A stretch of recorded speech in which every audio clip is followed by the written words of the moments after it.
Annyeonghaseyo 여러분. Good day mga Lods. Ang tatalakayin natin ngayon ay onje. Sa English, when. Sa Tagalog, kailan.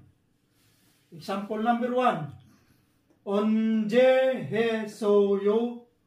When did you do it? Kailan mo ginawa? Onje hesoyo. Number 2. 언제 도착했어요? When did you arrive? 언제 도착했어요? Number 3. 언제 일어나요? When do you get up? Kailan ka babangon? 언제 일어나요? Number 4. 생일이 언제예요? When is your birthday? Kailan birthday mo? 생일이 언제예요? Yan. Vocabulary po tayo mga Lods. 하다, to do. 도착하다, to arrive. 일어나다, to get up. 생일, birthday. Okay? Itong mga nasa baba po mga Lods, ito ay mga ilan sa mga salita na ginagamit kapag may nagtanong sa tanong na onje or kailan, when in English.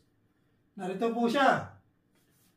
오늘, today. 오늘.